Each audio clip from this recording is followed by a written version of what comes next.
আসসালামু আলাইকুম রহমতুল্লাহ। বাংলাদেশ ক্রিকেটে বর্তমানে তেমন একটা ভালো অবস্থায় নেই। সংযুক্ত আরব আমিরাতের বিপক্ষে দ্বিতীয় ম্যাচে 205 রান সংগ্রহ করে যদি পরাজয় নিশ্চিত করতে হয় টাইগারদের, তাহলে ভবিষ্যতে বাংলাদেশ ক্রিকেট কোথায় গিয়ে দাঁড়াবে? কোথায় যাচ্ছে বাংলাদেশ ক্রিকেট? কী উন্নতি হচ্ছে বাংলাদেশ ক্রিকেটে?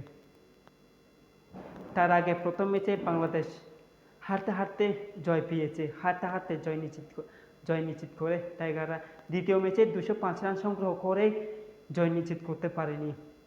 সিরিজ সমাতায় আছে ছোটাকি দলের সাথে।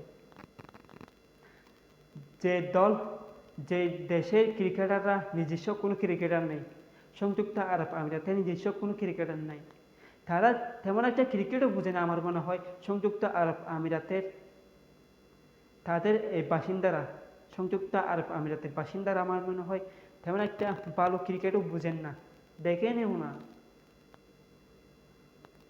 তাদের বিপক্ষে বাংলাদেশ হার, দেখেন বাংলাদেশ কি উন্নতি হচ্ছে বাংলাদেশ ক্রিকেটে।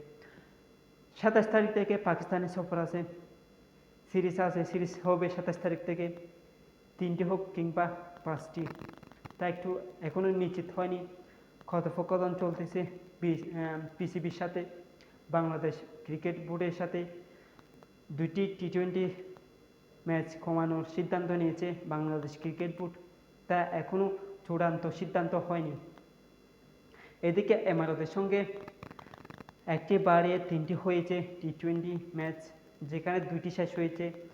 প্রথম ম্যাচে হারতে হারতে জয় নিশ্চিত করে এবং দ্বিতীয় ম্যাচে বিশাল একটা টার্গেট দিয়েও জয় নিশ্চিত করতে পারেনি টাইগাররা। নাহিদ রানা তিনি অভিষেক হয়েছেন, অভিষেক ম্যাচে প্রথম ওভারে খরচা করেছেন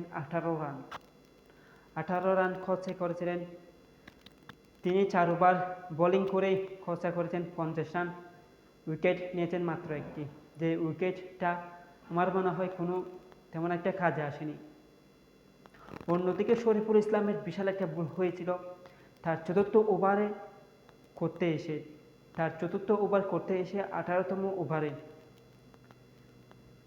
বল শুরু করতে গিয়ে ব্যাটসম্যানকে আউট করতে গিয়ে বল ফাটিয়ে দেয় বাউন্ডারিতে, যেখানে একটা ফাটাফাটি একটা ম্যাচ হচ্ছিল, 50-50% ম্যাচ ছিল দুই দলের, সেখানেই বিশাল একটা ভুল করে ফেলে শরীফুল ইসলাম। অন্যদিকে তাহিদ হৃদয় তিনি সোজা ক্যাচ ছেড়ে দেন, যেখানে ম্যাচটা সহজেই জিতে নেয় সংযুক্ত আরব আমিরাত।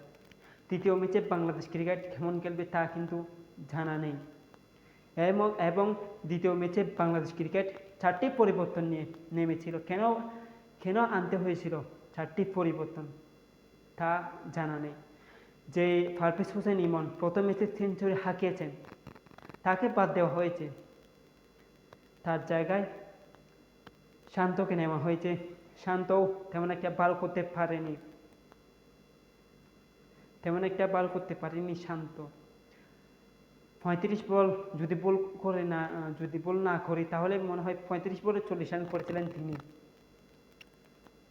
তাহলে কি দরকার ছিল শান্তকে নেওয়ার? কি দরকার ছিল? কেন পারভেজ হোসেন ইমনকে বসানো হয়েছে? তাকে কি আরেকবার সুযোগ দেওয়া উচিত ছিল না? তিনি কি খারাপ করেছেন? সর্বোচ্চ দ্বিতীয় সেঞ্চুরিয়ান ছিলেন তিনি,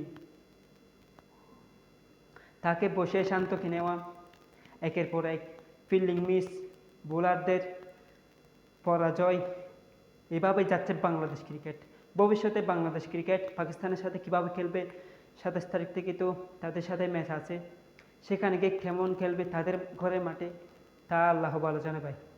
তা কিন্তু এখনও বাংলাদেশ ক্রিকেটে কিন্তু এখনও অনেক কিছু দেখার বাকি আছে। বাংলাদেশ ক্রিকেট তৃতীয় ম্যাচে সংযুক্ত আরব আমিরাতের বিপক্ষে কেমন খেলে তারও দেখার বাকি আছে।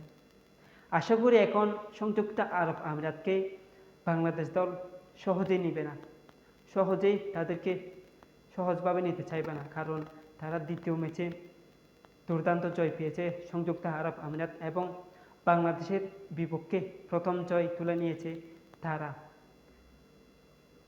আপনাদের মতামত কমেন্ট বক্সে জানিয়ে দিন, কী মতামত আছে আপনাদের।